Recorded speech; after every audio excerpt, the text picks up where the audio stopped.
Everything is cringe until your turn. ഈ Valentine's ഡേനെ പറ്റി അത്ര നല്ല അഭിപ്രായമായിരുന്നില്ല എനിക്കുണ്ടായിരുന്നത്.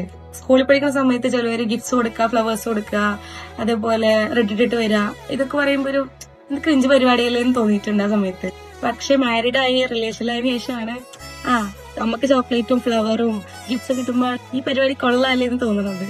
It's not about a day, it's about a person. ഇതൊക്കെ ലൈഫിൽ അല്ലെങ്കിൽ വന്നു പോയിട്ടുണ്ടാവും, അല്ലെങ്കിൽ വരാനുണ്ടാവും, അല്ലെങ്കിൽ ഇപ്പൊ ഉണ്ടായിരിക്കും ഒരു വ്യക്തി.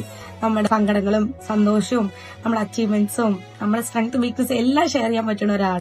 ജഡ്ജ്മെന്റ്സ് ഇല്ലാതെ നമ്മൾ പറയുന്ന കാര്യങ്ങൾ കേൾക്കുന്ന, ആക്സെപ്റ്റ് ചെയ്യുന്ന ഒരു വ്യക്തി. ഓരോരുത്തരുടെയും ഐഡിയൽ ഓഫ് ലവ് ഡിഫറെന്റ് ആയിരിക്കും, ഐഡിയൽ റിലേഷൻഷിപ്പ് ഡിഫറെന്റ് ആയിരിക്കും. എന്നെ സംബന്ധിച്ച് ഒരു ഐഡിയൽ ഓഫ് റിലേഷൻഷിപ്പ് എന്ന് പറഞ്ഞാൽ ഒരു മ്യൂച്വൽ റെസ്പെക്റ്റിലായിരിക്കണം.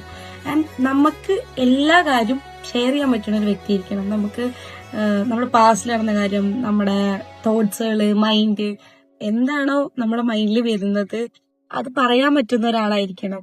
നമ്മളൊരു റിലേഷൻഷിപ്പ് സ്റ്റാൻഡേർഡ് സെറ്റ് ചെയ്യുമ്പോൾ ആ സ്റ്റാൻഡേർഡ്സ് ഒക്കെ നമ്മൾ മീറ്റ് ചെയ്യില്ല എന്നുള്ളത് ആദ്യം നോക്കുക. നമ്മൾ ഓപ്പോസിറ്റുള്ള ആളിൽ ആഗ്രഹിക്കുന്ന ഒരു ക്വാളിറ്റി നമുക്കും വേണം.